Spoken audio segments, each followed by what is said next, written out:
NPK, they can undertake various demonstrations, and they can actually, the various farmers can benefit as part of this scheme. And this scheme is actually a very important scheme implemented by central government and also departments and also the KVKs. So we are doing actually a good job, and farmers are many, more than 1.5 crore farmers across India is benefiting as part of this scheme. ವಿಜ್ಞಾನ ಸಂಸ್ಥೆಗಳು ಇವೆಲ್ಲದರ ಮುಖೇನ ತಂತ್ರಜ್ಞಾನಗಳು ಮತ್ತು ವಿಜ್ಞಾನಿಗಳು ರೈತರ ಮನೆ ಬಾಗಿಲಿಗೆ ತಲುಪ್ತಕ್ಕಂಥ ಒಂದು ಪ್ರಯತ್ನವನ್ನು ಮಾಡ್ತಾ ಇದ್ದೀವಿ. ಸೊ ಈ ನಿಟ್ಟಿನಲ್ಲಿ ನಾವು ಅವರಿಗೆ ಹಲವಾರು ವಿಚಾರಗಳ ಕುರಿತಂಥ ಮಾಹಿತಿಯನ್ನು ಕೊಡ್ತಾ ಇದ್ದೀವಿ. ತಳಿಗಳು, ತಂತ್ರಜ್ಞಾನಗಳು, ಮಣ್ಣಿನ ಫಲವತ್ತತೆ, ಹಸಿರಿನ ಗೊಬ್ಬರಗಳು, ತಳಿಗಳ ಆಯ್ಕೆ ಮತ್ತು ಪರಿಸರ ಸ್ನೇಹಿ ತಂತ್ರಜ್ಞಾನಗಳು ಇವೆಲ್ಲವನ್ನು ರೈತರಿಗೆ ಪರಿಚಯಿಸ್ತಾ ಇದ್ದೀವಿ.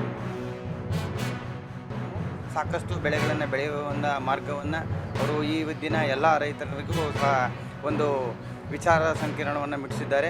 ಹಾಗೂ ಇನ್ನೂ ಅನೇಕ ಬೆಳೆಗಾರರಾದಂಥ ಮುಸ್ಕಿನ ಭತ್ತ, ಹಾಗೆ ರಾಗಿ, ಮೆಣಸಿ ಎಲ್ಲ ಬೀಜಗಳ ಬಗ್ಗೆ ಬೀಜೋಪಚಾರ ಮತ್ತು ಬೀಜ ಬೆಳೆಗಳ ವಿಧಾನಗಳನ್ನು ಮತ್ತು ಮಣ್ಣು ಪರೀಕ್ಷೆ ಬಗ್ಗೆ ಸಮಗ್ರವಾಗಿ ತಿಳಿಸ್ಕೊಟ್ಟಿದ್ದಾರೆ.